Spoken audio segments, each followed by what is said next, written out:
go.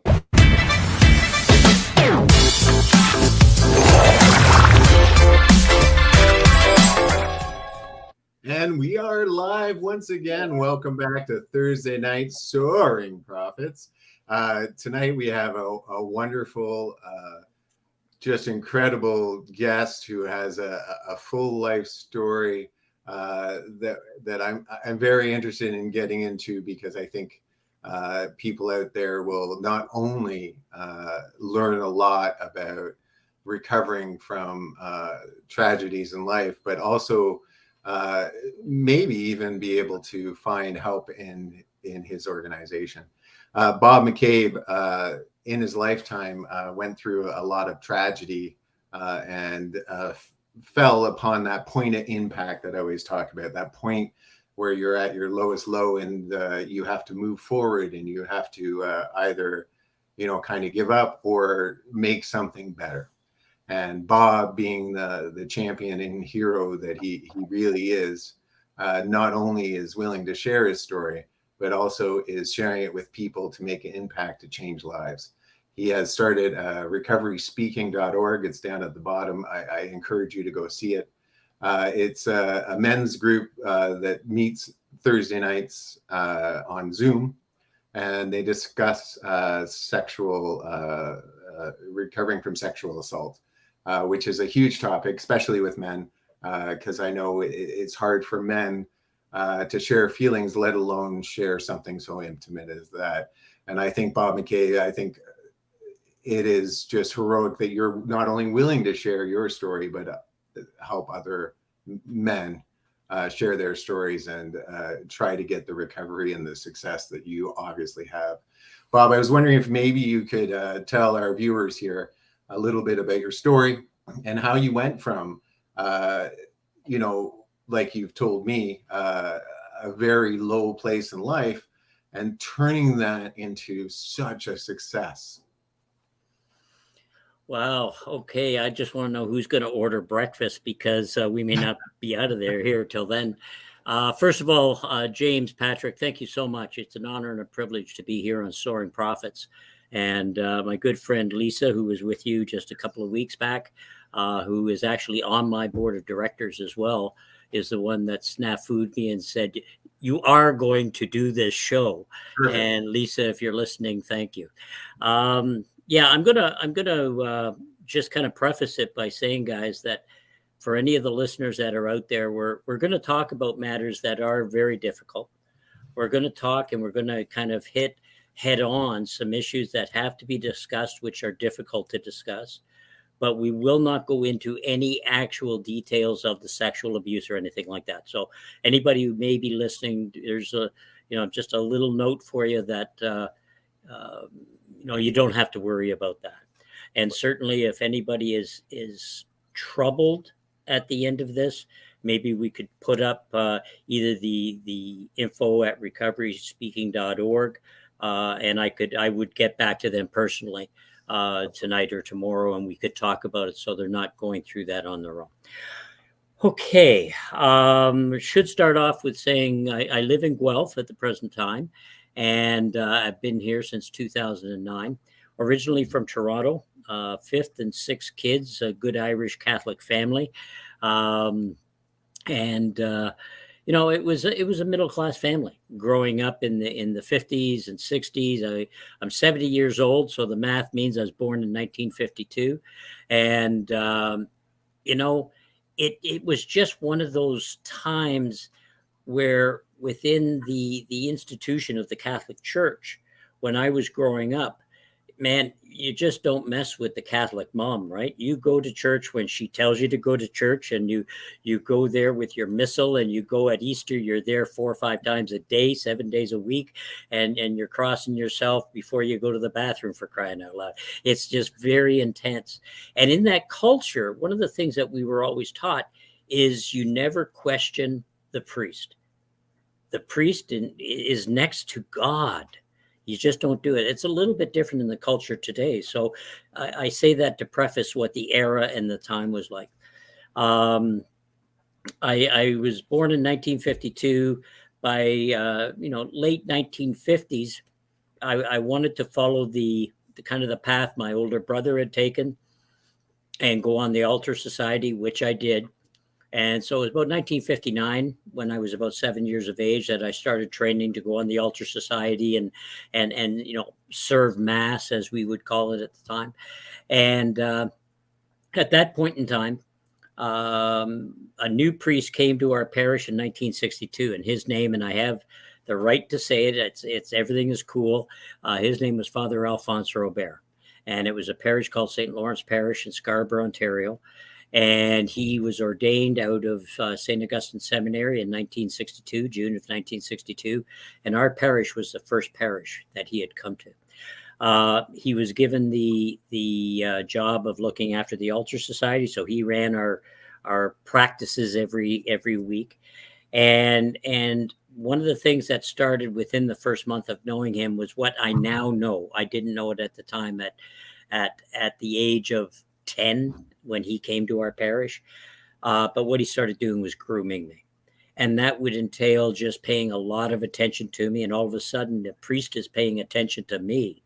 And I was, I wasn't a lonely kid, but I was a loner.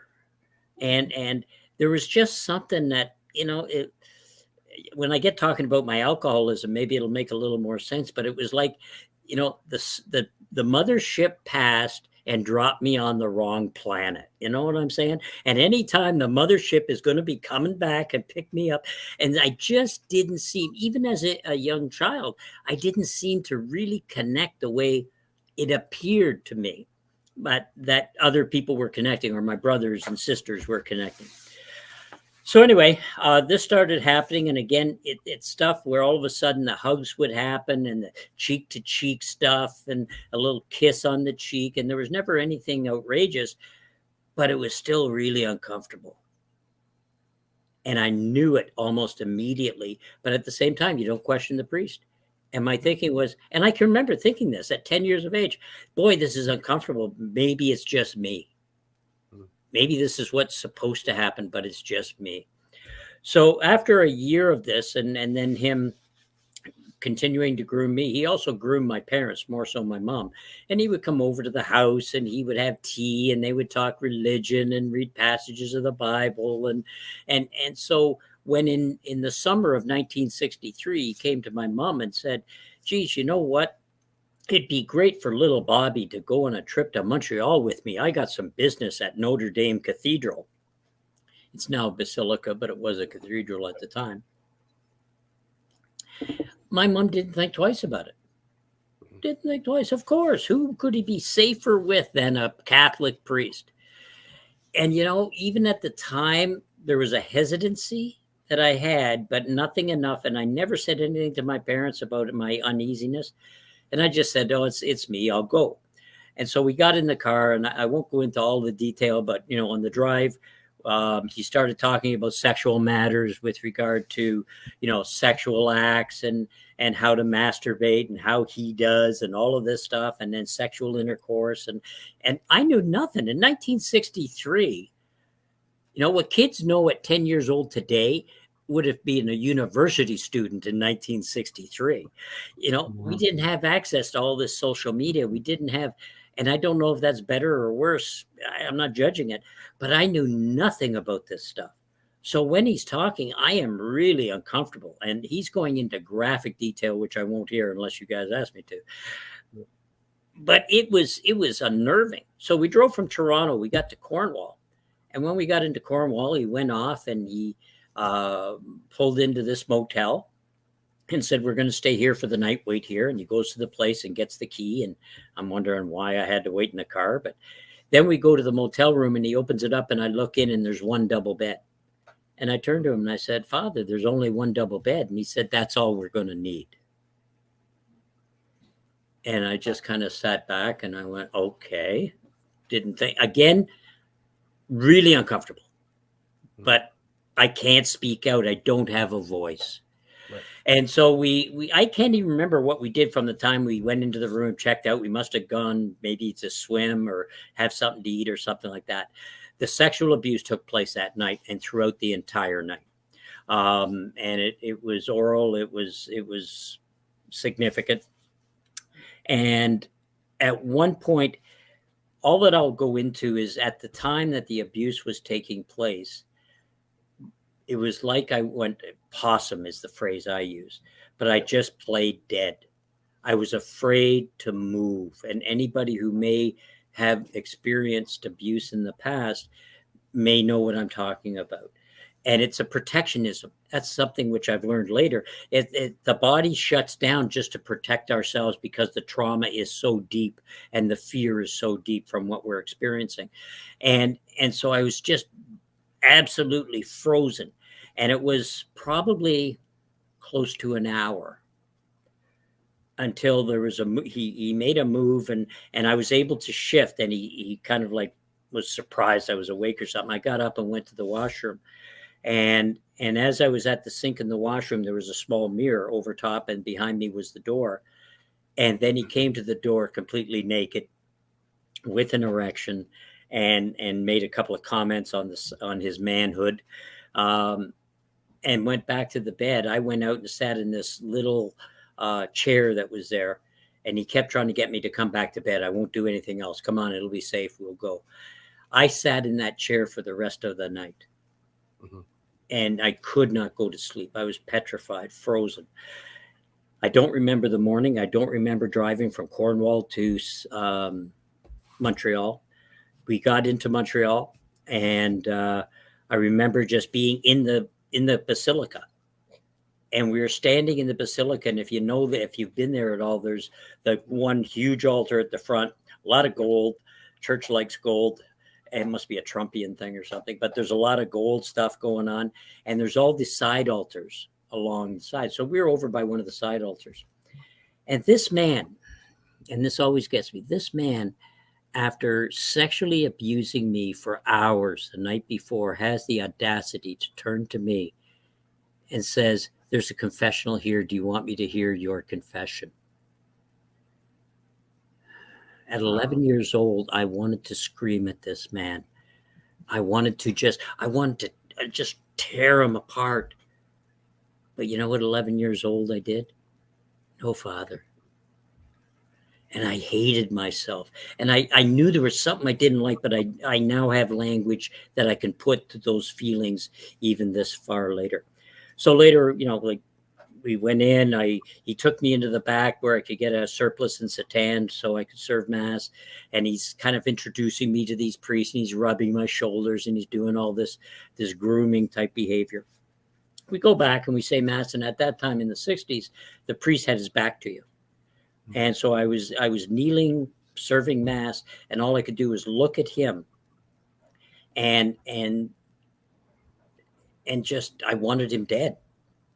My prayer during that mass was, God, please kill Father Alphonse Robert. And then we finished, and we went to the back. And somehow I said to him at that point, I just want to go home. I just want to go home. And so there's periods of time when you go through this kind of trauma, gentlemen, that just black out. And there's periods of time that I have no recollection of, even through all the trauma therapy I've done and everything else. And I don't know if I'll ever get those moments back. And I'm almost afraid if I do, to be honest with you. But all I remember is driving back, and it was daytime again. I don't remember staying there again a second night. Maybe we did. I just have no recollection of it. Summer, so maybe it was still late. And we got back into Toronto, and I remember I lived at Birchmount and Lawrence in Scarborough. And I ran up the driveway, and as I'm telling you this now, I can see me. And I had my black running shoes on, a pair of blue shorts, and a striped shirt. And I remember saying to myself, I can never tell anybody what happened. Who's going to believe me? He is a priest. He is next to God. Who is going to believe me? And that's almost verbatim. I remember running up the driveway now, running up the sidewalk, climbing the 3-4 stairs, putting my hand on the doorknob of my front door, turning it, and I do not remember walking in. I do not remember seeing my mom and dad. I do not remember talking to anybody about the trip. It's like a blackout, which later in life I was to experience quite often. But it was just, there was no recollection whatsoever of the timeline. So fast forward now, I get into my teens, I start getting booze, and I'm just trying to push this thing down because real men don't worry about this. And in the 60s, Marlboro, man, this is what you do.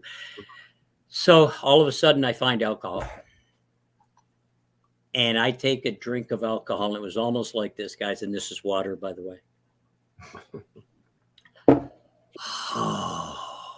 I can breathe.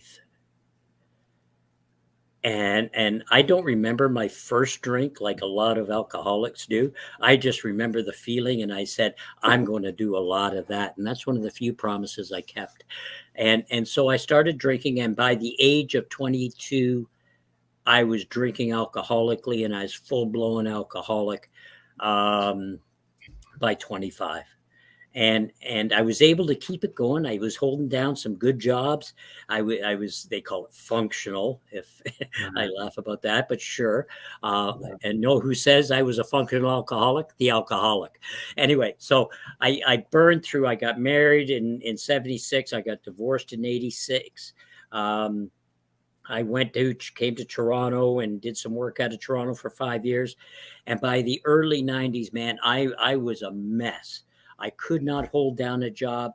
I'm drinking all the time. I'm stealing from anybody I can steal from. My drug of choice is whatever you got. And I just needed to get out of touch with reality. And at that point in the 90s, it was at the point where I was living on the street. I was bin diving for food. I remember on Kennedy Road and Lawrence area, just between Lawrence and Ellesmere, there was a Kentucky Fried Chicken. And I remember going to that place, begging for food, and they wouldn't give me any in the store. So I went out behind, there was a bin, and I jumped into the bin, and there was mice and rats and everything else in there. And I'm just trying to scrounge for something to eat. And so anyway, at that point in time, through various means, I got in touch with someone who was looking for someone to work in the automotive paint system. And I went to that interview in Toronto and got the job and moved from Toronto to St. Thomas, where I worked from 1994. I started that job to 2010. And from a worker, I went up to become director of operations for the company in Canada. And had many automotive plants in Ontario and Quebec, and drinking alcoholically and working hard, but playing hard too. And all of a sudden things started to unravel. I had two more intimate relationships with two other women, which I call marriages. It was common law, but those both were destroyed and because of my drinking and my inability to really be in relationships. And then finally, in 2010, I had made decisions as a manager, which was not embezzling. It wasn't anything of that nature, but they were just bad business decisions that cost the company significant amount of dollars. And in August 3rd of 2010, I was terminated from that job. And I had just moved to Guelph maybe 8 months earlier. So now I'm in Guelph, and I get a phone call from my boss just saying, have you done this? And have you done this? And did you do this? And I said yes to it. And he just told me, get your stuff and get out, you're gone. And I didn't fight. And as I was walking out, I felt freer than I had ever felt. And my first phone call, my first phone call wasn't to a girlfriend, which I didn't have, wasn't to any family member who really, most of them weren't talking to me anymore. It was to the liquor delivery service in Guelph. And when the liquor delivery service that you call answers with, hi, Bob, how are you? You should think you have a problem with alcohol. I didn't. I just thought, hey, I'm the man. Yeah. And then they say the same as yesterday. And I said, no, give me two. Right. And by the time I got from the plant to my home, which was about a 10-minute drive, the guy's in the parking lot with 2 bottles. I go up and I started my final journey with alcohol between August the 3rd and December the 4th. And it just went downhill with all the promises. December the 3rd, I went to bed that night, drunk. I didn't go to bed. I passed out into unconsciousness. And at that point, I'm not a big guy. I'm about 5'4". I usually weigh in about 150, 155 pounds.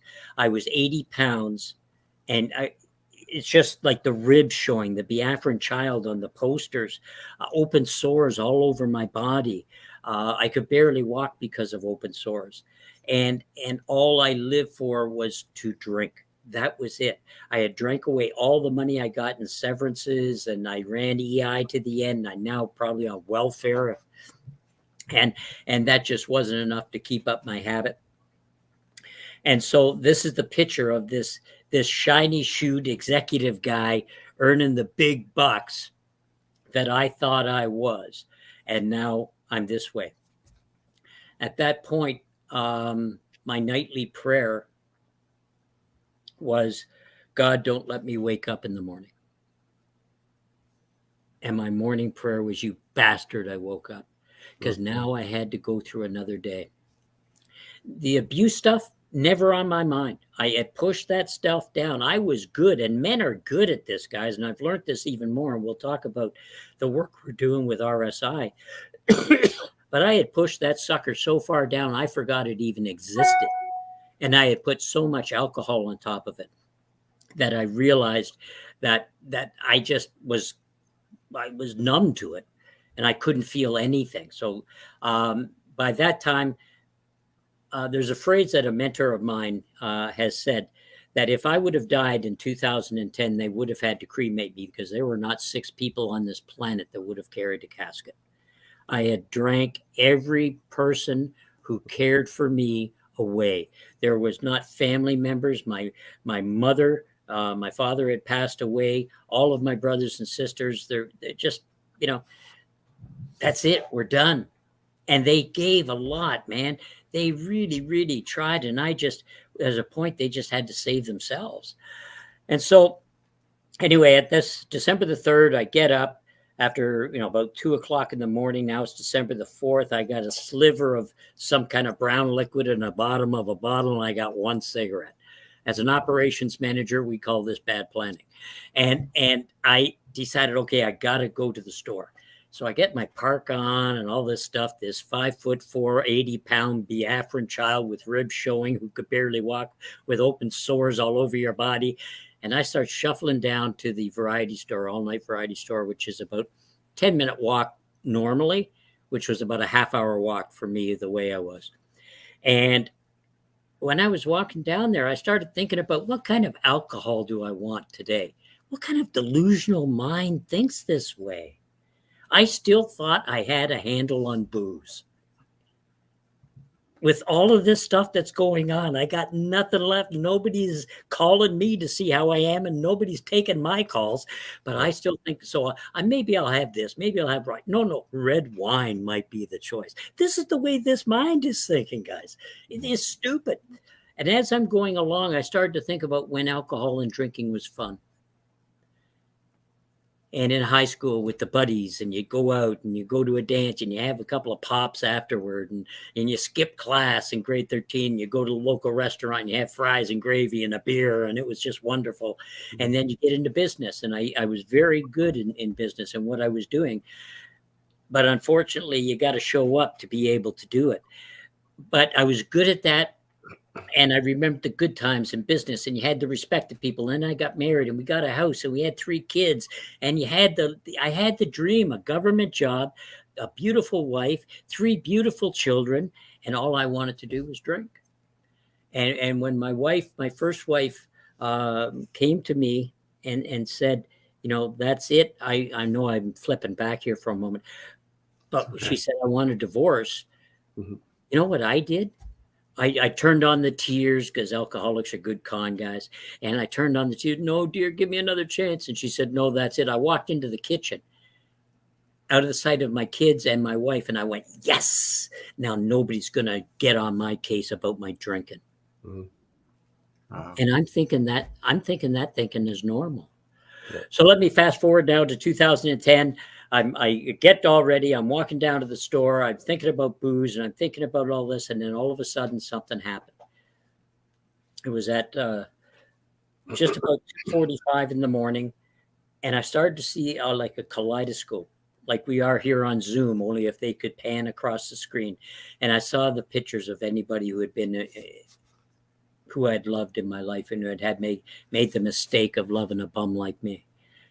And I saw the looks in their eyes, and I saw my mom, and I saw my dad, and I saw my brothers and sisters, and I saw my first wife, and I saw my 3 kids, and I saw my second wife and my third wife, and I saw my employers and my friends and all of the people I had let down. And in their eyes, there wasn't anger, there wasn't pity, there was just disgust. And I stood there for a moment. It kind of stopped me. And then I started thinking, and I turned and I said something to myself I had said thousands of times before. You're nothing but a friggin' drunk, only I didn't use friggin'. And I just turned. And I said what I now know is the alcoholic prayer. And I said, God, I'm a friggin' drunk. God help me. And I stood there. And if you've ever had your foot go to sleep and you get the pins and needles, I had that from the top of my head to the tips of my toes. And I know it was exactly at 2:46 in the morning of December the 4th of 2010, because the only thing I had of value, which I don't have with me right now, it's upstairs, was a watch. And not because it was expensive, because a very dear friend had given it to me. And I looked at that watch and it was 2:46 in the morning. And I stood there what seemed like for hours, and maybe it was 10 seconds. And I said, God, what am I going to do? And I walked to the store. I got smokes. I don't remember the walk home. I don't remember the rest of that weekend. It was an early Saturday morning. I woke up in the morning on Monday morning, and I realized I had just detoxed over the course, and the fact that I didn't die was amazing to me. And I went to this archaic computer that I had, and I typed in a couple of letters, which is very anonymous, if you know what I'm saying. It's a group of people, if they have a problem drinking. If we had phone books, you'd find it very near the front of the phone book, as a hero of mine once said. And I called them, and there was a meeting that night. And I got ready, and I walked to that meeting. And again, December, crisp snow, clear sky. And I'm praying to God that I'll go to this meeting, because I've hit a point of desperation so deep. And I didn't have language for it. I'm saying this now. I was terrified. I was terrified in this moment. And I tried to remember the Hail Mary so I could walk and say it. And I couldn't remember the last half. So I said the Our Father all the way to this meeting. And when I hit the place where the meeting was, the sidewalk went straight, and I had to turn left to go into the meeting. And I wanted to go straight to drink. Guys, something came between me and booze. I did not have the power to not drink. That was evident by my history and where I had come to. All I wanted to do was die, and I couldn't even do that right. And my statement to myself then, because I had the knife out, I had the rope out, I had the balcony I could jump off. I could get the pills to take. Was, you are a failure in life, Bob. Failure in life. Failure as a father, failure as a husband, failure as a son, failure as a brother, uncle, fill them all out. And now you can't even kill yourself. You're a failure in death. What a waste of skin. And that is such a dark, deep place of hopelessness to be in. What a pit that is. And so I called, and I went into the meeting, and this guy greeted me, and these guys, this group just put a blanket of love around me, and they said, you're going to be okay. And I started dealing with people who understood me. And I'll fast forward it now. 3 years later, I'm in recovery. I got both feet in it, man, and I'm rocking and I'm rolling, and I'm working with alkies, and I'm working with drug addicts, and I'm going to treatment centers. I'm Mr. Recovery. I'm spiritual beyond a hilt, man, and I bought into a higher power. And you could have Bert and Ernie. I don't care who it is, but what I had isn't working. So let's go with the new one. And something just incredible happened. I started to enjoy life again. I started to be able to connect with people again. 3 years into recovery, almost to the day. I got sober December the 4th. On December 25th of 2013, I'm sitting, as I do now, in the morning and do my morning disciplines, which takes about 40 minutes of reading and some silent meditation.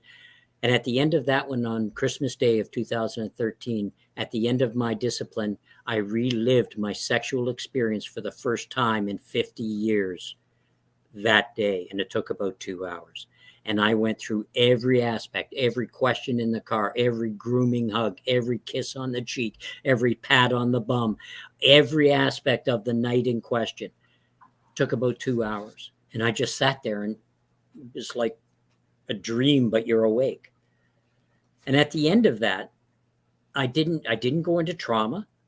I just said, my program in with these people who have a problem drinking, my program says I need to pray for this person.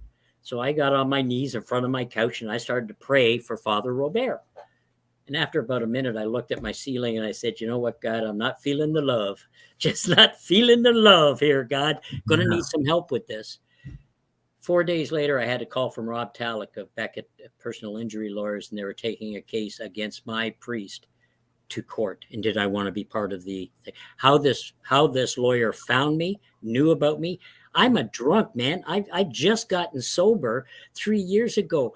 I never pay bills, let alone taxes. I have more numbers in 1 year than Carter's got pills. Right. How they found me, I have no idea. Right. And I said, yes, I will. And he sent me the documentation, and we started litigation against the Archdiocese in Toronto in 2013. The whole process, I'll be more than happy to go into and talk to you about of going through and preparing and mediation, deciding to go to trial and the effects of trial. And then we ended up winning the case in 2017. They appealed it. We then won the appeal, and we finalized the case in March of 2019. So it took 6 years from the time I started it, with a miracle, like where Rob Talek got my number and called me on this, I have no idea, and to go through. In the process of doing that, which is a whole thing we can go into and talk about with the experience of going to trial and sitting there and having a lawyer try to convince you at 11 years old you wanted to seduce a 45-year-old priest. And that whole concept of what's going on in the Catholic Church right now, we can go into and talk about. Through that process, I found there wasn't really a lot of supports for men who have been sexually abused. And I said, what I want to start if I get through this, and literally if I get through this, is start some kind of group like my friends who have drinking problems, but this will be about sexual abuse. The other thing I found was a lot of people who have addictions, alcoholics and addicts, have been sexually abused, probably 85%, if not more. And it's never talked about in these meetings. It's never talked about in the rooms. And so I try to get sober, but I don't deal with my trauma. It's a losing battle. I may get a couple of years in, but I am not going to be able to maintain a level of recovery and sobriety that is happy, joyous, and free. So I said, okay, so we want to see if we can start that. And then we want to see if we can pay for counseling for people who can't afford it. And then we'll start to do some other stuff. So I had this dream. And so when it ended, my wife and I started to talk about it. We agreed to put part of the money, and it's all public knowledge. You can Google me. I got just over $500,000. You guys are aware of that. And so we took a portion of that money and put it towards starting a group called a Recovery Speaking Initiative. And we called it this way because it's one survivor talking to another survivor, sharing their experience, strength, and hope. And I'm stealing that right out of the big book of Alcoholics Anonymous, right. At the forward to the third chapter, the last sentence. And that's where lived experience, you need the trauma counselor, you need the clinical counseling, absolutely, 100%. But more and more, especially after COVID, we're finding that lived experience is as significant in recovery, if not more so, than clinical trauma counseling. And trauma counselors are telling me this. And mental health has come to the fore where it was always in the background. The stigma of mental health because of COVID is now coming front. So there's a positive side to that. So anyway, we started this little gig and we started with a men's group, and we started up on Zoom and had a couple of guys from Southwestern Ontario. We ended up with 7, 8 guys from across Canada, and we go every Thursday night from 7 to 8:30, and we talk about whatever's on somebody's mind. We do a check-in. How's everybody doing? We've had guys, and with our group, we've had 4 guys who have now settled their cases. And when I started working with them a year, 2 years, 3 years ago depending on the individual, they were a chocolate mess. It was impossible for them to really talk about their story. And they have come through now, and 4 of these gentlemen, 1 in BC and 3 in Ontario, have settled their cases and are still dealing with some of the trauma, but they have the tools of us just working together and working with counselors when the trauma comes up to deal with it. I got that tool belt on, and I got the right tool, whether it's meditation or grounding or mindfulness, or I have somebody on call that I can call Bob, or I can call another guy. And so we've been going now for about 2 years with the men's group, which is one aspect of Recovery Speaking Initiative. We have 4 pillars of Recovery Speaking. One is support groups. Another is education, where we educate the public at large about that. We can certainly talk about that and what we're doing with a couple of other groups. We also have the counseling, where we pay for counseling for those who need it if they can't afford it, and try to find them a counselor, which is very difficult to do today, given COVID and everything else.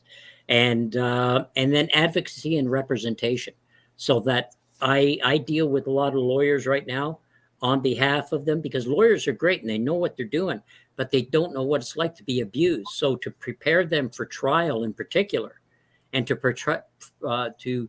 have a man take a story that he didn't, I wouldn't want to tell you 2 guys that. I'm not telling James and Patrick, man. Yeah. They're going to say he's weak and all this and yeah. And my pride isn't going to let me do that crap. I want to be able to fart and belch as well with you as you with me, right? And what I found is that's a lie. I'd been living a lie and believing a lie my entire life, and it almost killed me. Right. And so this is the kind of stuff that we try to get out. The last point on this, and then I'll take a breather, is in that group, how long ago now? Maybe a year, a little over a year ago now. I was Sunday night, I was watching 60 Minutes or whatever. I had an email. And when I checked it, there was a gentleman said from Recovery Speaking, it just says, "Bob, can you call me? I'd like to talk to you." And so I went up and I called him right away. And his name is Bob too. And we started talking back and forth. And this man was down in the dumps, man. He was in bad shape. Was he suicidal? I personally believe he was, whether or not he wanted to admit it at the time. So we talked long enough, and I got him to agree to talk to me again the next morning. And we talked the next day. The 3rd day of talking to this guy, you know what we found out? His abuser was the same as my abuser. He had the same abuser as I did 10 years later. Holy. So what had happened is it's gone from, like, this guy, this priest now had moved around to different parishes, and then in 1973 abused this gentleman in a parish in Toronto, when other like agencies like South Down and so on, which was a treatment facility for priests, said, "Fine, don't put him into any priestly duties, make him administrative." And he went to this, they put him in charge of the altar boys, and he sexually abused at least 1 at this parish.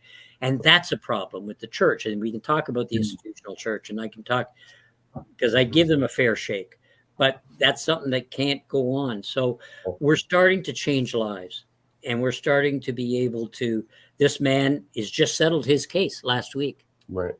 Just settled it.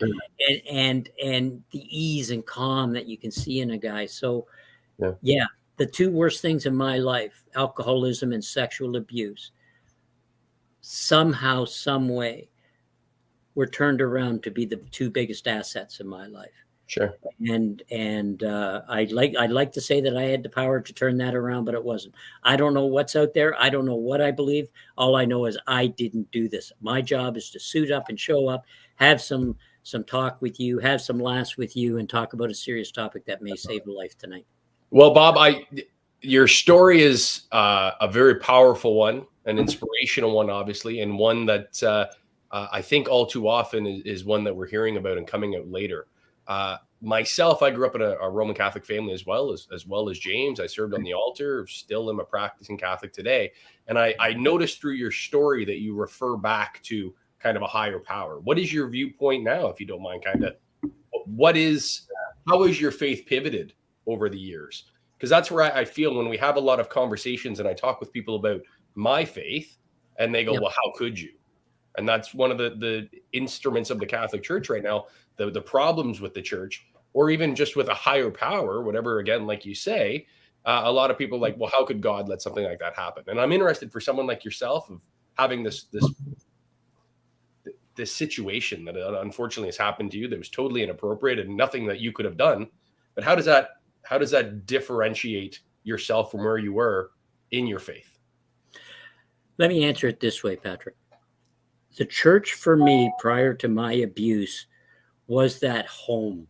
It Right. was the safe building. You know this when you're altar boys and you'd walk in there like a Wednesday morning in February when it was freezing and you had to walk to the church and you lit the candles and you got the curates ready. But somehow there was just this calming element. After the abuse, that was a house of horrors. I could not go back into the building. Right. And that existed for me even at baptisms or with my children and stuff like this. It was never in a Catholic church again, but it was Anglican, or it was just unnerving. Just couldn't go back. And as far as my faith, I would always say I'm a very spiritual man, but I'm not religious. I lost my faith. I walked away from my faith. Sure. And what has happened in recovery for me is I have a program of recovery, which is a spiritual-based recovery program. Right. It's a 12-step program, which is well known. Right. It is not a religious program. Right. And to me, I separate those two things by religious being a man-made organization. Sure. Whether Catholic, Anglican, it's bricks and mortar, and a spiritual thing, which comes from my chi, my being, that essence of who I am and who Patrick is and who James is. Sure. And that's the difference between those two things. Do I believe there's a God right now? I'd say yes, I do. There is something out there, whether you call it God or not. I have tried to go back to church here in Guelph at our basilica, and I've tried 5 or 6 times, and I get about 15 minutes into the service, into the Eucharist, and I got to go. Right. And so while I'm working at it now, I still have a hard time. I want to come back to that home. I want to have that feeling. I don't know if I ever will. However, I've seen other men I'm working with right now who are able to reconnect into that service. So for me, yes, I honestly believe there is some kind of entity and there's some kind of existence after this existence. Right. But for me to just say, yeah, and I believe in the Catholic faith and go in and do the Nicene Creed and all that is just not for me right now. Right. I completely understand that, Bob. Like that makes total sense to me. Like for a priest, and I grew up in the Catholic Church. I understand how I viewed a priest, especially when I was a young man. Fortunately for me, and I didn't go through the same kind of experience you did, but you look at them on such a level that they're on a pillar and they're high above you. And I remember thinking, like, no matter what this man said, I would do. Like, if he told me to go run that way, I'd go run that way. Like, it didn't matter because he was so holy. And for someone of that you trust that much, and I've had people that I really trust in my life, not to that level, break that trust. And it's almost impossible to go back. So I understand that. Not as much as I don't understand what you went through. What I mean is I understand that whole idea of who the Catholic priest is when we were children. Thank you so much. I have to stop and say thank you so much for sharing this incredible story. Like the detail that you went into, you're absolutely right. Like even myself, I've come to terms with a lot of things that have happened in my life. I'm more open and honest, but it took a long time to be able to talk freely. And I still don't talk to a lot of people about thoughts, feelings, and emotions. And I haven't gone through what you've gone through. I'm talking about small things. So I think it's incredible that not only can you share that story with other survivors, But to come on here and share it with us and the people out there, not only is that impressive and brave and wonderful, I know that people hearing this, especially men, will go, you know what? He told his story and it's still okay. It's still all right. It's still, and that's what I'm learning, that, you know, like, you're right. We had this concept, especially, like, I'm an older man too, that if you share your feelings, men will look down upon you. They will think less of you the moment you share it. Like, you can't, you know, I'm not feeling well together. I'm not even like I'm sad. You don't share any of that. Yeah. It's, you know, you make a joke, you crack a joke. So thank you for all that. Thank you for bringing this on. So what I'm interested in is, how do these men find you? Like, I know that you have the website and all that stuff, but like you explained, and you vividly explained, and I could see it, you walking towards that AA meeting, and you could see that pathway to the alcohol and then the door to your right. I imagine everyone who comes to your website or to you or picks up the phone to call you doing the same thing. Speaking of, I'm going to tell the story or not tell the story, you know? So when they share their experience with you, why do you think they're able to do it? I guess is what I'm saying. I honestly believe that everybody will hit a point of desperation. Right. And if you're alcoholic, you'll hit like that point that I hit, that I explained to you. And I call that the gift of desperation. There's God for you. Gift of desperation.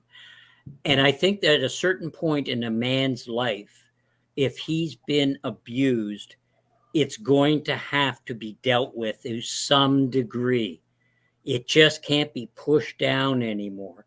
And whether that's when they're in their 30s or their 50s or their 70s, me in the 60s, if I'm going to leave this existence in a sense of fullness and a fullness of spirit, I'm going to have to deal with this in some capacity. And everybody's story and everybody's journey is different. So I think this kind of thing, I do this not because I'm such a nice guy. I'm doing this, one, because I believe in Recovery Speaking Initiative. But this also helps me with my trauma. Right. As when I work with an alcoholic, that helps me when times are going bad. And I'm going through some stuff right now, which is really crappy stuff. Right. And instead of whining and complaining about it or going down to the bar and sitting between you two guys telling you how sad my whole life is so you'll buy me a drink, and you guys taking off to another bar, I actually give thanks for the pain I go through now, because my experience has been, and I had a very, very negative personal experience happen about 3 weeks ago, guys. That is a life-changing experience. Right. And when I looked at that, I was broken. I called a couple of guys, and a guy helped me out that night on a Zoom call. And I'm not ashamed to say I was like a broken spirit that night. And I did a lot of meditation. And what came to me in my meditation is, Bobby, you had 2 other times that you felt like this. One was about the sexual abuse and one was about the booze. And how did you get through that? How'd you walk through that gateway, that arch? And what I said was, I had to do 3 things. I had to surrender to this. I just had to, I'm not going to fight you anymore. I was abused, whatever. 2, I had to forgive anybody who was involved in that. If that was Father Alphonse Robert, in the other case, it was somebody more personal to me. And the final one is, I had to accept. So I had forgiveness, surrender, and acceptance. And I did that. And I got through that personal trauma. The pain's still there, but I got through it. Yeah. And I can deal and function every day and come on your show and be almost logical and talk about this stuff, even though inside there's a ton of pain going on, as we all go through in life. Welcome to life struggles, you know? Right. And I think that's what men see, the sincerity, and they see the passion. And the biggest thing that was stolen from me by Father Alphonse Robert and in some ways the Catholic Church was after the priest raped me and sexually abused me. I was unable to trust anybody else in my life. Right. How could I didn't trust my mom. I didn't realize that till I started my stuff on the trial. How could I trust a woman who let me go? She was supposed to protect me, my little Bobby, and I had no business getting married. I didn't know how to be in a relationship. I thought I did now, but sometimes I wonder. And it's but I couldn't trust. It was getting sober from booze and starting through the 12 steps, being able to believe in something outside of myself and starting to believe and trust you guys. And you guys came back with similar stories. And all of a sudden I'm trusting one person and two people. And then I move on from that. And I think that men who are coming in and will reach out, they may watch a video that I've done on CBC or something else 4, 5, 6 times and then make the call. And maybe they tried 4 or 5 times, and then they finally do, and we meet, or else I don't hear from them again. Right. And then a year goes by, and all of a sudden they call me again. Right. And the journey will be when the journey's ready, and we'll just be ready and hopefully have the stuff. The other thing that was significant, that if people are listening here, you know what else 12-step allowed me to do? Go to the gravesite of my abuser, Father Alphonse Robert, in St. Xavier Cemetery in Tilbury, Ontario, with my AA sponsor. And I read to him an 8-page letter to Father Robert at his gravesite, an 8-page letter of forgiveness. And then I read a 4-page letter of an amend because I had maligned his character my entire life. And going into that gravesite. Sorry, the last part there, you broke up a bit for me. Yeah, I did read a 4-page letter of an amend, where I was making amends to him because I had maligned his character throughout my lifetime. How I don't understand that. Explain that to me. How would you, as someone who was victimized by this individual, have maligned his character? If I have forgiven, okay, let me answer that this way. I was a bad drunk. I traumatized my 3 kids. I just stopped going to see them. I lived 45 minutes away. Right. I traumatized my wife by, she had no security where the light's going to be on, was a mortgage paid, who's going to knock at the door. And all of these people forgave me when I got sober. Okay. So as the Our Father says, forgive me my trespasses as I forgive those who have trespassed against me. Right. That was the reason for the forgiveness letter. Yeah. But then my actions, if this man, like I was spiritually sick when I was drinking, and spiritually sick people do spiritually sick stuff. And this man was spiritually sick. So when I looked at those 2 traumas that early morning when I was struggling with this very question, Patrick, and I looked at the trauma I caused on my children, of a son of 7 years old who says, why isn't daddy coming anymore? Doesn't he love me? And it just vanishes. And the trauma he has experienced, and my trauma, is mine worse because it's sexual? No. So, and that son had forgiven me. So who am I not to forgive my abuser? And if he was spiritually sick like me, chances may be that he didn't want to abuse kids. And I'm not condoning what he did, please. Mm-hmm. But for my recovery, I had to set the scales right. I had to get the balance of the scales that I did you wrong. So I am saying I make amends for that. And I will not malign his character again with the help of a God that I certainly don't understand for the rest of my life. Right. And that's because I want to live a good spiritual life. And that was for me, more so for him, because that frees me. Now I own my story. He doesn't own me. Right. He doesn't live up here. And that was a vehicle to that. That's why I would do it. Trust me, I still wanted to dig him up and horsewhip the son of a bitch. But yeah. So we did a whole little thing. We talked to a psychologist and we talked about forgiveness. And we talked about, how it's wonderful if you can talk to the other person and they say, I'm so sorry, everything. But that doesn't happen very often. And what happens is exactly what you're saying. That person now gets to live rent free in your head forever because you can't let it go. It's not like the way I understand what you're saying is you're making amends for what the part you played in afterwards, not during, so that you can heal. Has nothing to do with him. You're not trying to make him feel better. You're trying to make you feel better. You're trying to let go of that part that has lived rent free in your head, even without you knowing, for 60 years. Yeah. And so we had a whole conversation about how important that is to heal, because you may, and you won't, unfortunately, get that apology, that sorry, but you can let it go, because you holding on to that hate won't help you ever. No, it's an absolute acid living in our systems. Yeah. And sexual abuse affects you at a cellular level like nothing else I have ever experienced. And COVID isn't far off that. COVID and the COVID virus, if you look into it, it goes into every aspect of our body because it's carried with the blood, right? And it goes into our minds and everything else. And sexual abuse is almost like that, but I don't know it. I don't know how much of an a-hole I'm being when I think this is normal. And I don't know how to be in a relationship, and I'm a runner, and things go bad. It's like, okay, I'm going for milk and I never see you again.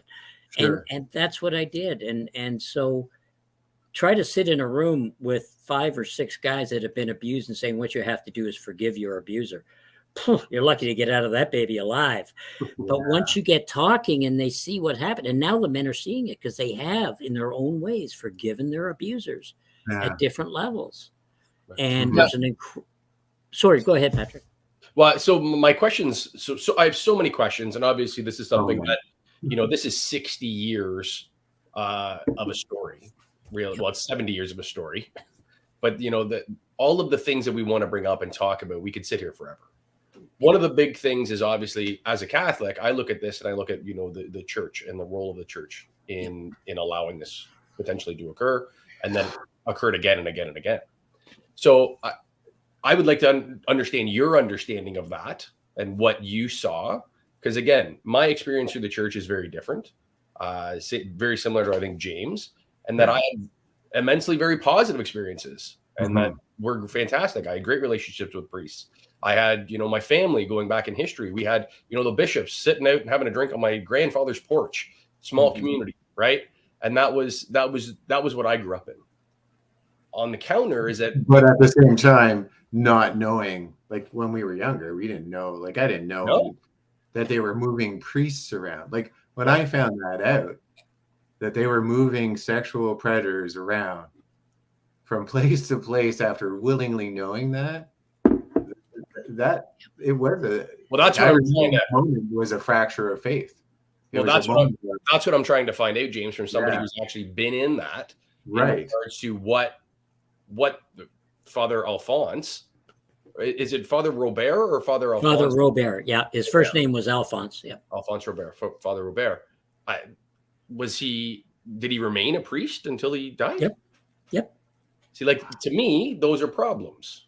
That's a huge problem. That's a huge problem, right? Yes. So again, Bob, I'm going to kind of leave this up to you. And if you don't mind, kind of what your viewpoint of the situation through the church a little bit would be great.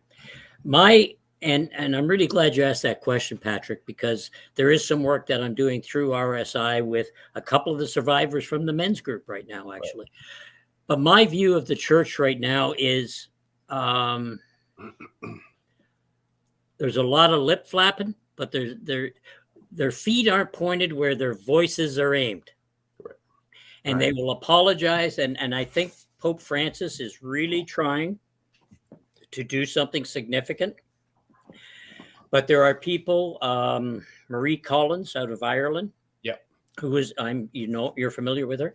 She sat on a committee requested by Pope Francis that she sit on this committee, and she did for 3-4 years.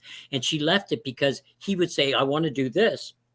Then the cardinals at the next level said, nah, we're not going to do that. Just kind of leave that. So nothing ever really changed. And the church as an institution, really has working from the top down isn't working, as evidenced by the fact of what we're seeing and the way they're approaching this. And the number of abuse cases coming up is reduced now. It is less. What's the reason? Hard to say. Are they getting more efficient with it? There's not a lot of priests coming out either. And most of the stories you're starting to hear now are historical cases of childhood sexual abuse. So I'm hoping that it's right. In the recent Catholic conference, they came out with a document that is a pretty good document. I was on CBC with on The Current with Anna Maria Tremonti discussing that when it came out, actually. And it was great for The Current, but they're not talking past. They're not taking responsibility and accountability and transparency. And now, do you think that's a liability issue, just first and foremost, that they're concerned about monetary or money? That sort of thing? Do you think that's all about the money? Okay. And if you settle, they have a non-disclosure that you go by, where normally it's just on the money, the amount of money they gave. But they say on the agreement, we are not admitting to any fault or blame in this case. And I'm paraphrasing that. It's but the fact is, you can't come back and say you've admitted it. Now, the gentleman who just settled his case was the guy who was abused 10 years after me. He didn't have to go to trial because I went to trial and set the groundwork for this. He was able to benefit from that and not have to go through the trial experience, which thank God for that. And that's a wonderful feeling too. But I think the church, we just started doing something, Patrick, which was really phenomenal. About 8 months ago, I started working with a group called Concerned Lay Catholics, which you may or may not have heard of. No. And it's a group of Catholics from across Canada. It's a national group, which are upset with the church on how they're handling the sexual abuse cases in the church. Okay. And so my charity started to hook up with Catherine and Brenda from the chapter locally here in Hamilton and St. Catharines. And we held 3 sessions with parishioners and with survivors, starting to have conversations between the parishioners and the survivors families on the impact. And we were actually invited to Our Lady of Lourdes, I think St. Vincent de Paul Parish in Niagara-on-the-Lake, about 2 weeks ago. And we had a session, myself and another survivor and CLC, with what we thought would be about 10 parishioners, and there ended up being 40 or 50 of them there. And we had an incredible discussion that the parishes and the parishioners, the people in the pews, are hurting as much. Maybe it's not as much as the survivors themselves, but they are hurting. This thing doesn't know boundaries. And this parish had a priest who was an abuser, and they didn't know how to resolve this. And so we're working that maybe we can start working with parishioners and have some healing within the church, and then have the parishioners put pressure on the priests and the bishops and the cardinals. So the change comes from the top and the bottom at the grassroots. Right. But the only way, you got to follow the money. You got to follow the money. We got to really take a look. And this is where we're going in our advocacy. Look at the church and the tax breaks they get from our governments on their property taxes and everything else. And unless they're going to open their files, and every diocese has these files that they don't want to open up. And you got to open up. We want transparency. Because if they were transparent, they're afraid that they will go bankrupt because of the cost of it. And that's why nobody said that to me. That's what I believe it is. But until such time as we allow the church we need to come out of this with some kind of dignity on all sides. Right. The church is not going to acquiesce to, and I love SNAP. I love the people in SNAP. But I don't, what they're doing and what they have been doing doesn't seem to be really affecting a change on a large degree and challenging the upper echelons of the church. And they're beautiful people in there, and they're dedicated to it. And what I want to do is try to come at it from a different perspective, almost at a perspective where I want to sit at a table and say, okay, how can we solve this? I'd love to sit at a big negotiation table with a couple of cardinals and Pope Francis and say, okay, how can you guys come out of this with face, and how can it be just for the survivors? So, Bob, I think you bring something up that's a beautiful thing there. You bring up the saving face for everyone. So you yourself as a victim, somebody that's been here, you speak, the Bob McCabe truth in your story. And when you have your panel of men that you've brought along there that have their own stories, do you think there is hope that one day that is an option, or do you think that there are so many people that are just done? There is nothing more. We don't want anything more. It is what it is. My honest belief, Patrick, is if the church is going to exist, it will have to change. It will not be in my lifetime. It will, as the new priests come on. I was just invited to join, at least take a look at joining the teaching group at St. Augustine Seminary, in order that I can go in and talk to seminarians about the impact of this. So if we can change the culture at that root, in 100 years from now, maybe it'll be less, and there will be more. You know. Now, so with that being said, so I think that's a very interesting. To me, that's what the struggle is it's an education. And I'm not going to go back in history, and I don't know Father Robert, but there's probably something there too for him, right? Like historically, when we look at abuse, so to get in there and educate around the trauma that this leaves for victims for the rest of their lives, and the position of power and authority the priests are. And do you think that the church is doing enough in that effort to continue in education or to push those types of programs? They're talking about it. I haven't seen the action that I could answer that in the affirmative. I think they're talking a good game, but they're not walking a good game. And until they start to walk it at the parish level, and each archdiocese not laying off blame and hiding behind their lawyers. Stop hiding behind your lawyers. They are your agent. Don't tell me, well, the lawyer has it, we can't talk. That is not true. You don't have to appeal many cases. And that's another fallacy that is important to say here. As a survivor, I don't blame the church that Father Robert abused me. I don't.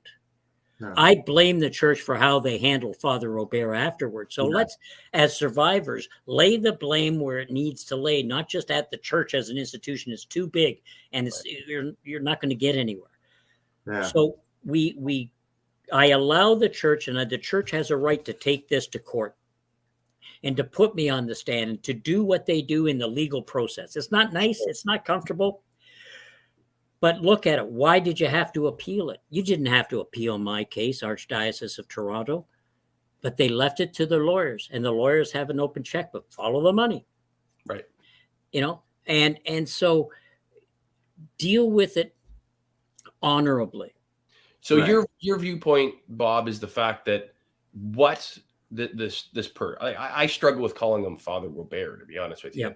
Like to me, that is a real problem. So Alphonse, what he did to you, your problem, and I appreciate your viewpoint on that, is that it wasn't the Catholic Church, that the institution in and of itself victimized you. It wasn't until afterwards where you get to an appeal process 50 years later, and that's where you really feel victimized. And this is something that I bring up with family members of my own, and they go, I really struggle with going to church with all of the news that's going on right now. And that's I think it's the after effects. I think it's the fact that instead of what they should have done is said, oh my God, Albert sexually abused children in this diocese.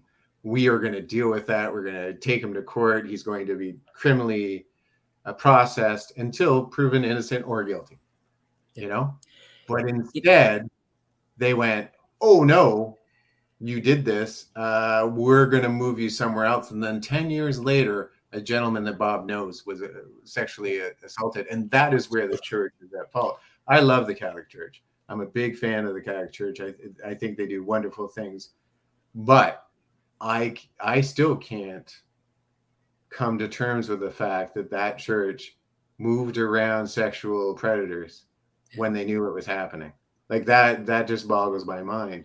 And I think another wild thing, like especially in my case, because I was victim number one, if you will, for Father Robert at St. Lawrence, because he had just been ordained. Right. Okay. I never said anything. And, I run not deeply, but it comes to my mind. If I would have said something and if he would have been caught, then that other Bob wouldn't have been abused. You almost And have there's like a survivors. yeah, and it's Yeah. kind of a survivor's guilt, if you will. And you know, I've talked to the gentleman about it, and we just say, yeah, but we can't. Who's going to believe us? And the fear of not being believed, and so on was greater. But you know, it just is something which is Yeah, so deep. you guys were kids. You Yeah. know, at the end of the day, coming from the power, the institution that is the church, the authority that comes with being a priest, the victimhood is so much different than it is a hockey coach or something like that. Now, Well, yeah. both You know, I think it's a person in position of power, though, Patrick. yeah, And but do you think, okay, so with that being said, so yeah, I agree with that. Power is power in a lot of ways, but there's a divinity. there Yeah. is. Yes, I agree with you. So my issue is, and I bring this up with people all the time, is that there's bad hockey coaches, there's bad, brownies leaders, there's bad Boy Scouts leaders, there's all of these things, but there is something uniquely divine about the priestly situation. Yep. And it hits differently, I think. Yeah, because you not only took my very soul and everything I trusted, but you took God away from me too. Right. Yeah. Yeah. And I did not find God again until I went into the rooms of 12-step recovery. And I use God now, I think because I'm lazy more than anything else. But I don't know. I honestly don't know if I believe in God. And how bad is that or how good is that? I don't know. But I know there's something. You know, I'm sitting here and I'm looking out and I see the stars in the universe. You know, I can't create that. You know, so there is some power greater. And is there reincarnation and all that? I don't know. But Sure. you know, we'll find out if there's an existence after this. But too many coincidences have occurred in my life since I entered recovery in 2010 that now I just go, whoa, that's amazing. Like miracles around me every day that now I'm awake to that probably were happening. I had the privilege of spending some time with Mother Teresa. And I didn't want to go to the main talk because I had a chance to go drink beer with a buddy.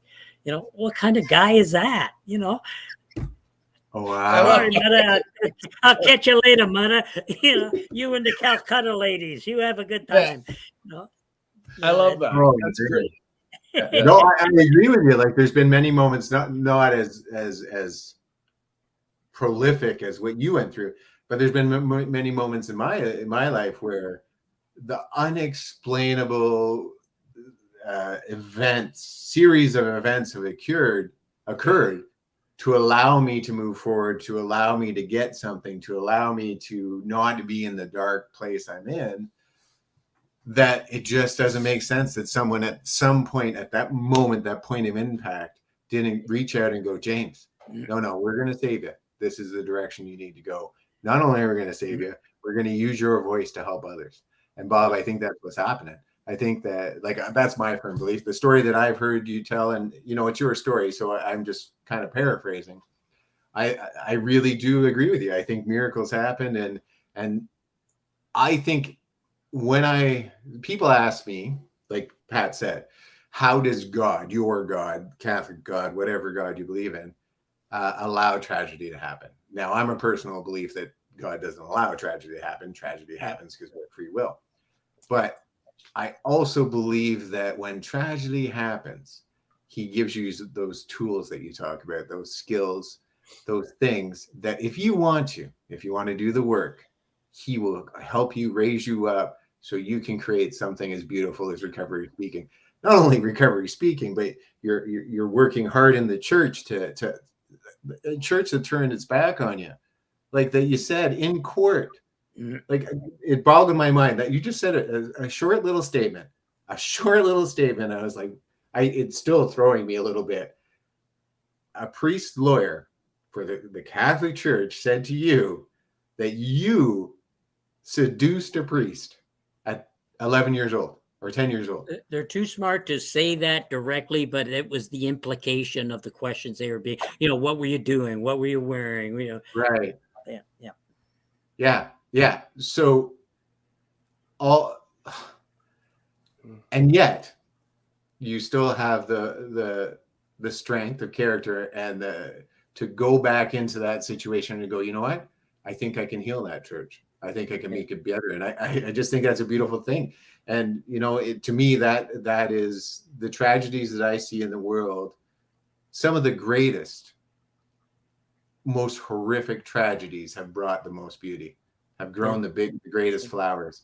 And I think in this case, it's true. You're helping the church. You're helping men be able to speak that can't speak.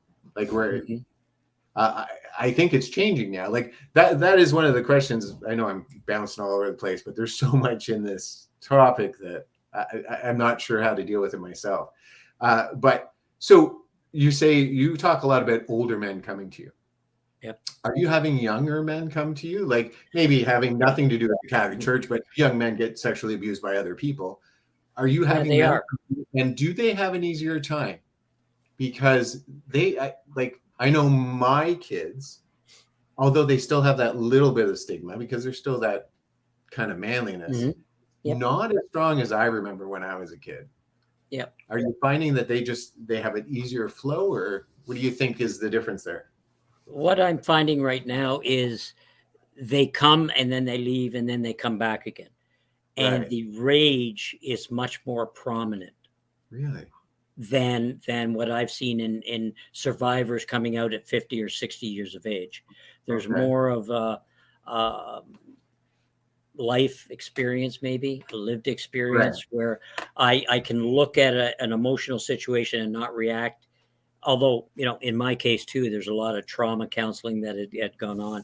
Right. So, yeah, I have a couple of guys I'm working with in their 30s right now. I have a gentleman who I was in touch with yesterday in his 20s. Wow. Who was abused by a family member who's now coming out. And that's a tough one. How do you deal with that? And I have somebody in our men's group who was abused by by a family member. So we kind of have him working with them. So its identification is big. And the biggest thing with any of these guys is you got to give a thread of hope, man. You got to have a lifeline thrown into the water there to say, yeah, you're going to go through 6 years of hell here. And you're going to have the nightmares and the night terrors, and you're not going to be able to sleep, and you won't be able to eat, and you're just going to blow up. You're going to have rages, and your family won't know what to do with you. But we'll continue to walk with you now. And we'll sit in the courtrooms with you, and we'll go to the mediations with you. And it'll be okay. And you know what happens is very quickly, within 6-7 months, the man starts to own his story. Right. To varying degrees. And there's the twist that you need, that the story doesn't own me anymore.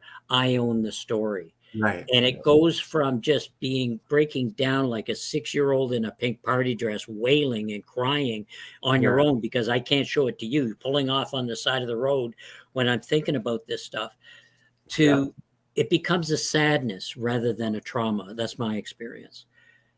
And I think it's Korean. There's a word in Korean called han, and it just means feeling a sadness so deep you can't even cry.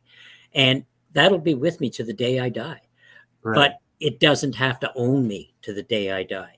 I can own it. And if we can pass that message of hope that you too can get through this with all the other great guys that are working in this field, you know, Tom Wilkin and Chatham is doing some amazing work and has done some amazing work in putting out a book called The Rebuilding of Your House of Self-Respect.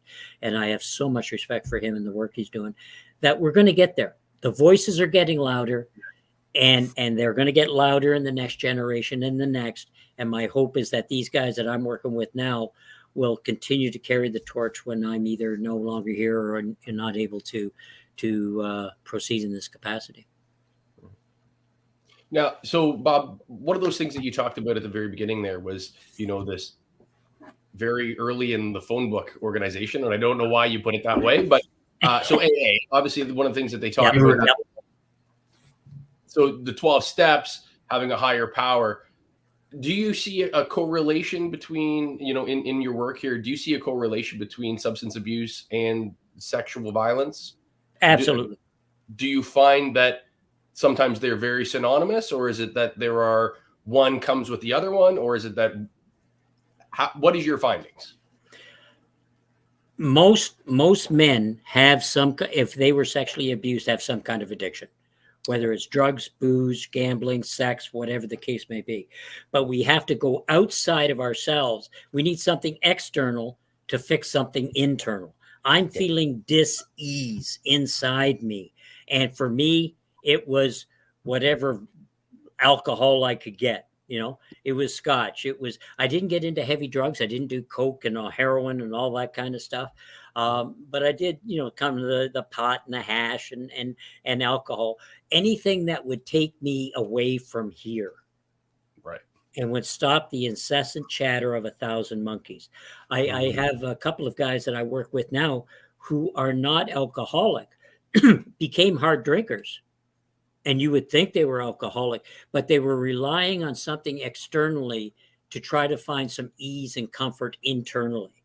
And this one guy I was talking to today, and a great chap from Montreal, his thing was workaholic. He worked so hard and he would go at it, and he became the real man, and all that stuff. And then he broke it in his late 40s. Right. And his abuser was a scout leader. And now we're able to come together and look at these things. But the reliance on something else, I would say 80%, right? They say 1 in 6 men have been sexually abused now. Wow. That's a Canadian statistic. And that's underreported because there's a lot of men who don't say anything. And that's probably more like 1 in 4. Right. Have been sexually abused and don't ever come out. And a good friend of mine, I was doing some work with another group back a couple of years ago, and a woman who was an executive director for this group, she ended up marrying a guy that I went to high school with. And we got talking back and forth and joking, and I said, whatever happened to him? And he ended up committing suicide because he then came out right at the end and said he had been sexually abused by a priest. I went to school with this guy and I never knew it. Wow. Because we just don't talk about it. I want to do work in the universities. I want to go to high schools and say, real men do talk about this, guys. Right. And real men do have these conversations, because that's the only way we're going to stop the gun going into the mouth and blowing their brains out, because you just can't take it anymore. And our culture is changing too. I think, as you said, James, I think our culture is definitely changing. That is allowing, and COVID has done this too, allowing men to not ride the stigma and the guilt and shame bus all the way to the dump anymore. Mm-hmm. No, I totally agree.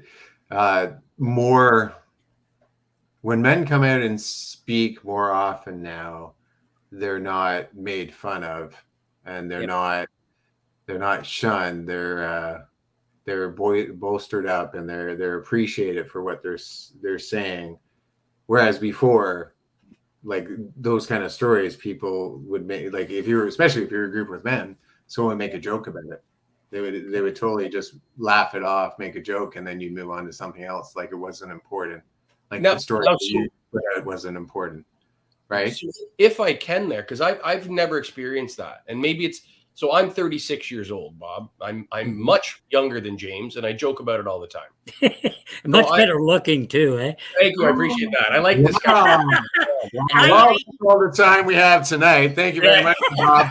I really appreciate you. So at 36 years old, and again, maybe being of that younger generation, I'm kind of split between James and his kids, right? Yep. So I couldn't even imagine sitting down and hearing your story and a bunch of guys cracking up and hitting each other and being like, man. I couldn't imagine that. Now, I look at my father and that generation, and I think they would have probably pushed back about the church. Like if we were having this conversation right now, my father recently passed away, and he, his thing would be like, well, about the church. I think that questions would come about the church. Mm-hmm. I don't know how, as a community, as a society, as a human being, you could sit there and attack a victim, a person that has went through this, being their story, and to me, that's just inhumane. But it seems like that is that a real thing, or is that a personification of what the world is viewing for victims? So I'm not saying that when you I'm not saying that if he was I'm sorry, Bob, I don't mean to take, I'm sure you live this and you know it better than I do. What I'm trying to say is that I don't think he would have got his full story out. I think because it would become uncomfortable and the jokes would come out. Is that, I don't know what your experience is, Bob. What do you think? I think that my experience has been I haven't experienced any of what my fears were. Right. Yeah. And there may be stuff behind the back. There may be stuff that's being said. And that's where 12-step of recovery gave me the ability to live inside out rather than outside in. So I don't care what you guys think of me. Right. I know my reality and my truth. Whereas before, I would have had to impress you. I would have been here in what would have looked like a $2,000 suit, but I couldn't afford the pants, so don't go down low. And I had to have the right golf clubs and the right car, and I had to live just right. And who said it? It's not the, oh gosh, I wish I could, but it fundamentally, I've lived a lie my whole life, and I believed it, not my whole life, but up until I was 60, and I believed it to be true. And it's the lies that I believe that are true that will kill me. That a priest is next to God, that real men don't talk about this. If I tell Patrick and James about this, they're going to laugh at me. They'll look at me differently. Yep. I don't think it was real. I think it was a delusion, but it came from a place of fear. 100%. And I don't trust people because of that. Running up that driveway as an 11-year-old boy, I never trusted another person again until the lawyer of my case said to me in my apartment in Guelph, 3 years into prep, do you trust me? And I said, yeah, of course I do. And he says, you're full of shit. You don't trust anybody. And then we started talking about it, and I realized it. And that was when I realized I never trusted my mother. And I always had this conflict, like, I don't like my mom. I don't know what this is. This is bad, Bob. Everybody should love their mom. Right. And I didn't. I loved my mom. I didn't mean that. But there was a strain between us. Yep. Mm-hmm. And I didn't know what it was. I had to go back to her grave and do an amend. Mm-hmm. And hopefully there is an existence where I can see her on the other side and in spirit, kind of have a chat about that, because I lost a lot of time with my parents and my family, and it's strained even today because of behaviors that I exhibited then. And this is where it ripples out, and intergenerational trauma, my children. And I'm trying to ease that so that my grandchildren have an easier intergenerational experience than my children did and that I had. So it's a tough go, but hope is there, and you can come through it. And if anybody's listening to this right now, and if they've held in for 127 minutes or an hour and 27 minutes, there is hope. There is hope. Just have your truth and reach out and talk to somebody, or get in touch with me at Recovery Speaking, and we can certainly see if there's something we can do. I'm working with a gentleman right now in Guelph here, and I'm not going to give anything away, but this man was sexually abused. He's in his early 60s, and he was sexually abused 55 years ago. And that priest actually pimped him out to rich people from Toronto and Oakville for a number of years. And how incredulous is this? And the horror stories that I'm hearing that just are being, pushed aside. And this man's, I don't know if we'll ever be able to get him on a plane where he's got some ease and comfort, but, maybe we can help out a little way. But there's some pretty devastating stories out there. Well, Bob, I don't know how to go from here. Yeah. Well, I was going to pull up the website because we haven't done that yet. Yeah. Oh, yeah. We should pull up the website. So, Bob, I think what you're doing is amazing. This is it, Recovery Speaking Initiative. Why don't you tell us a little bit about it as we show here what's going on? Yeah, Recovery Speaking Initiative is there to provide whatever it is we need to provide to ease the person into starting their journey into recovery from sexual abuse and trauma. Trauma as a whole is what we're after by persons in positions of power. That could be teachers, it could be coaches, it could be military, it could be a boss, it could be a babysitter or an older sibling. So we are here, and we have a a men's group, as I said, that goes every Thursday night. All they have to do is get in touch with me at info@recoveryspeaking.org, and we will definitely get back to you. I will get back to you and have a chat, and you can come out and join us with the men's group. We are also starting to run some educational programs where, like with the people in the pews, the parishioners, where we're educating the public. We just had a presentation of the documentary Pray, which was about Rod McLeod, and I believe the largest award in Canada, 2.5 million he received on his case back a few years ago. And an incredible documentary called Pray, Prey, is out there by Matt Gallagher. So we had that. We had the community out, and we talked about sexual abuse in the church and views on it, and being able to come out and talk. And I've been at many AA talks, and I've been the speaker at many talks, and I always include it. I don't go into detail. I just say I was abused, because that is part of my story, and it connects with the alcohol. And there has not been any time, to my recollection, when I've done a talk and mentioned it, that I have not had a man come up and say, "Me too." Wow. And it's the same as Theo Fleury has had when he tells a story about writing his book and doing the signings. And there was a guy at the back coming up, and a man who was just terrified to say anything, and laid his book down and said, "Me too," to Theo Fleury. And the great work that Theo's doing with men in this field is incredible. So my kudos to Theo on this. So they're out there, one in 6 men, and they just don't talk about it. So we're just doing it, putting ourselves out there, and seeing what we can do to save a life or two. I think it's amazing work. So just to reiterate, because I think the most important thing is contacting you. So yes. If I'm a gentleman, so the other question, what if it's a lady? Like, I know there's other support groups out there for women.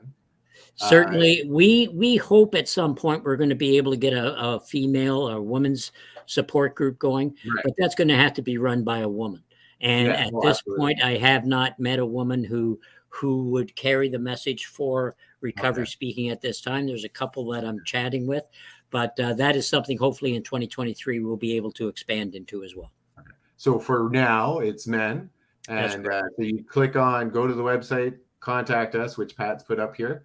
Type your name in, and then a message you're looking for. What kind of message would you think that you would if they just say, "Hey, I would like to talk to you," and they give me their number or their email address, then I would respond to them. And if they fill this out, that comes directly to me. It comes to my tech advisor as well as our treasurer. So if I miss it, one of them will see it and get it to me, and I will personally reach out to them.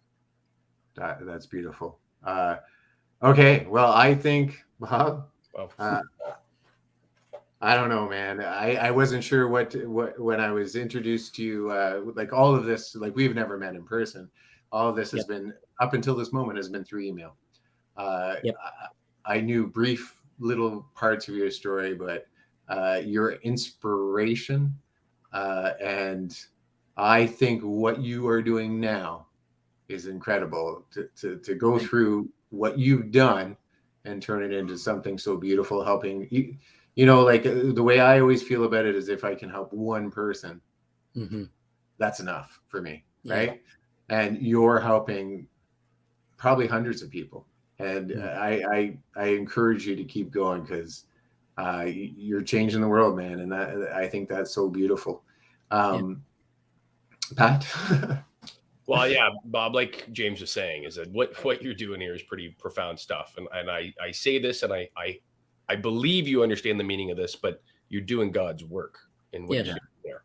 I honestly believe that. Yeah. God bless you for doing that. That it's incredibly powerful, and you're giving a voice to people that otherwise don't have. And you're shining a light that in a very dark room that people can focus on, and it's not a train. So that's a pretty profound thing. So, Bob, I think we should wrap up here. I want to thank you for coming on here. I noticed a couple times I'm a pretty good observer of my buddy James, and there were some times there where he was pretty choked up, and this was a story that was pretty profound for him. So I want to thank you for coming on. Hopefully, there's some people out there that get something from this, and we have some people that contact you. But what we do at the end of these, and a little less formal than some of the stuff here, is at the end of this, we tend to stick our lives on Thursday with a little slogan at the end. I have my slogan, James got his slogan, and we kind of stick you with some words of wisdom. I don't think you'll probably have trouble with that at the end of this. But for me, Bob, thank you. I appreciate it. You're an inspiration, and I wish you nothing but the best, my friend. It's been a pleasure meeting you. And for all the profiteers out there, thank you for joining us, and let's make some money together, guys. James. Bob, you're an inspiration. And like Pat said, and I hope it's not hurtful, you are doing God's work. I think it's a beautiful thing. And I really, truly believe that he touched you in those moments that you speak about, to turn your life around, to turn it into such a beautiful thing. And maybe you'll be the start of healing his church. I don't know, but you definitely are going about it the right way. And I think you're a beautiful man. And to hear you even once say that you're unworthy or worthless, drunk, or I can't even remember how you put it. A bum like me. Yeah. That ain't true, buddy. That ain't true. You are I could swear you're a fucking beautiful guy. I think you are both encouraging and wonderful listening to you speak. And you know what? I think anyone who came to you just feels how much passion and how much drive and how much love you have for another person. And I just can't see them not being helped by you. And I think you're doing God's work. I don't know how to say it better than he said it. And profiteers out there, thank you for joining us. I hope you got something out of this. Definitely, if you're a male out there, come talk to Bob. You can see he is an open, honest man. And I truly believe you can trust him. And as he said, maybe you're having a hard time trusting anyone right now. But this man right here who's been through it, who's done it, and made something beautiful at it, you can trust him. So profiteers out there, let's heal our minds, bodies, and souls together. This is where we stick you, Bob. Last word, little word of wisdom, something profound for us. I'm going to go with one of my favorite persons in the world, which is now Saint Teresa, a statement by Mother Teresa. Don't worry about the numbers. And I'm talking like my charity or profiteers or any of that. Don't worry about the numbers. Just work with the people that are around you and start with the one that's closest to you.